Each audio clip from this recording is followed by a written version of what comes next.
Hello అండి. నమస్తే. Welcome to my home is my world. Sorry అండి, చాలా రోజులకు నేను వీడియోస్ పెడుతున్నాను. ఎందుకంటే పిల్లలకి ఎగ్జామ్స్ ఉన్నాయి కదా, వాళ్ళని ఏమాత్రం ఏ విధంగా డిస్టర్బ్ చేయొద్దు నా వీడియోస్ వల్ల అని నేను వీడియోస్ తీయలేదు. కానీ కొన్ని రికార్డ్ చేసి మాత్రం పెట్టానండి, ఎడిటింగ్ చేసి పోస్ట్ చేయలేదు అంతే. నేను ఫోన్ పట్టుకొని కూర్చుంటే వాళ్ళకు కూడా చూడాలనిపిస్తుంది కదా. ఈ వీడియో ఏంటంటే మేము కుంభమేళకు వెళ్ళిన వీడియో అనమాట. ఆ రోజు మార్నింగ్ మేము గోశాలకు వెళ్ళాము. ఈ గోశాల ఒక క్లిప్పింగ్ నేను యాడ్ చేస్తున్నాను. ఆ రోజు మేము కుంభమేళకు వెళ్ళాము. మా హస్బెండ్ వాళ్ళ ఫ్రెండ్ కిరణ్ అన్నయ్య అని ఉన్నారు. మేము అస్సలు కలలో కూడా అనుకోలేదు, ఒకరోజు ముందు వరకు కూడా కుంభమేళకు వెళ్తామని మాకు అస్సలు తెలీదు, మేము అనుకోలేదండి. కిరణ్ అన్న దేవుని దయ వల్ల ఎట్లనో మమ్మల్ని తీసుకొని వెళ్ళారు. ఆ బస్సులో అసలు ఒకరితో ఒకటి సంబంధం లేకుండా ఇంతమందిని మేము ట్రావెల్ చేసాము. మంచి ఫ్రెండ్షిప్ కూడా అయింది మాకు అందరితో. అదనమాట ఈ వీడియో. చాలా రోజులకు పెడుతున్నాను, ఏమనుకోద్దండి. ఇది గోశాలలో శివుని గుడి అనమాట. శివుని గుడి చాలా బాగుంటుందండి. ఇక్కడ భజన కూడా జరుగుతుంది. మేము యాక్చువల్లీ వెళ్ళింది కుంభమేళ పున్నం రోజు వెళ్ళామండి. పున్నం రోజు మేము బ్రహ్మ ముహూర్తంలో అక్కడ కుంభమేళలో మేము స్నానం చేసినాము. మాకు చాలా చాలా బాగా అనిపించింది. అసలు ఆ ఎక్స్పీరియన్స్ ఎలా ఉందంటే, ఆ అనుభూతి పొందితే కానీ తెలియదు అంటారు కదా, అలా ఉందన్నమాట. ఇక్కడ ఇంత వేడిగా ఉంది హైదరాబాద్లో, అక్కడ బీభత్సమైన చలండి. ఇక్కడ నుంచి స్టార్ట్ కుంభమేళ వీడియో. ఈ బబితా బాబీ అనమాట మా ఎంబడి వచ్చింది. తను మాతో చాలా ఫ్రెండ్లీగా ఉంది, మాకు అసలు బోర్ రాలేదు. ఇక్కడ మేము బస్ ఆపామండి. ఇక్కడ రాజేందర్ శుక్లా గారు రాజేందర్ శుక్లా గారు అండి హెల్త్ మినిస్టర్ అనమాట అక్కడ మధ్యప్రదేశ్కి. ఆయన వచ్చారు అక్కడికి. ఎక్కడంటే మేము బస్సు ఆపినాం, అక్కడ అందరికీ భోజనాలు ఏర్పాటు చేశారు. వచ్చిన యాత్రికులకు అందరికీ ఎవరు తినకుండా ఉండొద్దని చాలా బాగా ఏర్పాట్లు చేసిండ్రండి. అదనమాట. మేము బస్సులో వచ్చిన గ్రూప్ వాళ్ళమందరం ఇలా ఒక ఫ్లాగ్, ఎల్లో ఫ్లాగ్ ఎక్కడ ఉంటే అక్కడికి రావాలని ఇలా పట్టుకొని వెళ్తున్నాము. అప్పుడు టైం 3:30 అండి. ఎందుకంటే నైట్ 6:30 తర్వాత స్నానాలు అక్కడ ఆపేస్తున్నారు, మళ్ళీ మార్నింగ్ 3 నుంచి స్టార్ట్ చేస్తున్నారు. మేము ఒక 1 అవర్ మాత్రమే కంటైనర్లో ఉన్నాం. మేము సాయంత్రం బయలుదేరాము, ఒక రోజంతా పట్టింది. నెక్స్ట్ డే మార్నింగ్ అనమాట ఒక 1 అవర్ మాత్రమే కంటైనర్లో రెస్ట్ తీసుకున్నాము. అక్కడ నుంచి నడుచుకుంటూ ఇక్కడికి మీకు పున్నం చంద్రుడు కనిపిస్తున్నాడు కదా, ఇంతమంది ఉన్నారు. మేము లక్కీ అనుకోండి, అసలు ఆ టైంలో మేము స్నానం చేసాం బ్రహ్మ ముహూర్తంలో. చాలా బాగా అనిపించింది మాకు. అయితే యాక్చువల్గా ఏంటంటే నెక్స్ట్ మేము పైకి, అంటే మా స్నానాలన్నీ అయిపోయి మేము గ్రూప్ వాళ్ళమందరం కుంభమేళ ఈ బ్రిడ్జ్ మీదకి వచ్చే వరకు, ఫ్లైఓవర్ మీదకి వచ్చే వరకు మేము కిందకి చూస్తే మేము చాలా ఆశ్చర్యపోయామండి.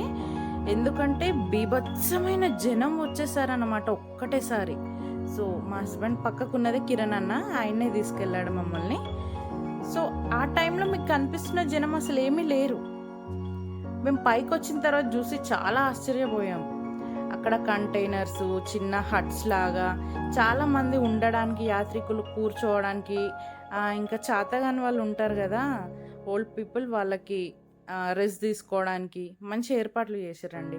ఇక్కడ మా గ్రూప్ వాళ్ళు అన్నమాట వీళ్ళంతా. మళ్ళీ వెళ్తున్నాం రిటర్న్ బస్సులో వచ్చిన వాళ్ళందరం. అప్పుడు టైం 6 అవుతుందండి. అప్పుడు జనం చూసారా, మీకు ఈ జనం చూసి ఎంతమంది జనం ఉన్నారు అనిపిస్తుంది కదా. నేను ఫ్లైఓవర్ పైకి వెళ్ళిన తర్వాత చూపిస్తున్నాను, ఒకసారి చూడండి ఎంత జనం ఉంటారో. మొత్తానికి కుంభమేళలో కలలో కూడా అనుకోకుండా మేము వెళ్ళామండి. ఏదైనా అనుకోకుండానే కలిసి వస్తుంది అంటారు కదా, అలా అనిపించింది మాకైతే. ఒక్కరోజు ముందు మాత్రమే మాకు తెలిసింది మేము వెళ్తున్నామని, లేకపోతే అంత లాంగ్ ఎవరు వెళ్తారు అలా అని అనుకున్నాం అనమాట. కానీ ప్రయాణంలో కూడా మాకు ఏ ఇబ్బంది జరగలేదు దేవుని దయ వల్ల. ఇక్కడ నుంచి అసలు బస్ ఆగిన దగ్గర నుంచి లోపలికి ఏ వెహికల్స్ వెళ్ళారన్నమాట. చూసారా అండి, జనం అందరూ ఇప్పుడిప్పుడే వస్తున్నారు. బస్ స్టాప్ నుంచి వెహికల్స్ వెళ్ళవు, బైక్ మీద వెళ్ళాలి. బైక్స్ ఉంటాయి అక్కడ. బైక్ మీద వాళ్ళు వదిలేసిన తర్వాత కూడా మళ్ళీ ఒక 6 kilometers నడవాలి లోపల వరకు బ్రిడ్జ్ మీద నుంచి. అదనమాట. మళ్ళీ వచ్చేటప్పుడు బైక్స్ మాకు దొరకలేదు. మేము చాలా దూరం నడిచామండి. కనీసం 7 వరకు నడిచినాం మేము. 5:30 నుంచి నడుస్తూనే ఉన్నాం రాత్రంతా మేము. సో అది ఇప్పుడు చూస్తున్నారా అండి, ఇవన్నీ ఏర్పాట్లు చేశారన్నమాట అందరూ ఉండడానికి. ఇలా షెడ్స్, మండపాలు, చిన్న హట్స్ లాగా, కంటైనర్స్ అన్నీ.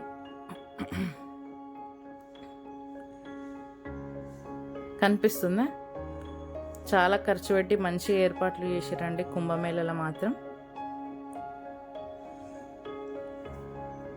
మధ్యలో యాత్రికులు తినడానికి కూడా మినిస్టర్ గారు ఏర్పాట్లు చేశారు తినడానికి. చాలామంది ఆకలి మీద ఉంటారు కదా, ఇంత లాంగ్లో ఎవరు తింటాంలే తర్వాత చూద్దాంలే అనుకునే వాళ్ళకు కూడా చాలా బాగా చేశారండి. ఇప్పుడు మీకు కనిపిస్తున్నాయి అన్నీ టెంపరవరీగా వేసిన బ్రిడ్జ్ అన్నమాట. ఇవన్నీ మళ్ళీ తీసేస్తారు. దీని మీద నుంచే మేము నడుచుకుంటూ వచ్చాము. జనం కనిపిస్తున్నారా అండి మీకు? చూడండి, నాతో అయినంత వరకు అయితే తీసాను నేను. చూడండి, బీభత్సమైన జనం. ఇందులో నుంచి మేము ఎట్లా వచ్చినామో అనుకున్నాం అసలు మేము పైకి వచ్చిన తర్వాత. సో మేము ఎర్లీగా చేసింది మాకు మంచిదైందనమాట. లేకపోతే స్టక్ అయిపోయి మేము వచ్చే వరకు ఎంత అయ్యేదో అసలు టైము. అలా ఒక 3 days ప్రయాణం చేసి మా కుంభమేళ యాత్ర కంప్లీట్ చేసుకున్నాము. అక్కడ నుంచి వాటర్ కూడా తీసుకొచ్చాము ఇంట్లో వాళ్ళు, పిల్లలు అందరు చేయడానికి. సో అలా జరిగిందనమాట. సో అదేనండి, లేట్గా పెట్టినందుకు ఏమీ అనుకోవద్దు. Thank you for watching my videos.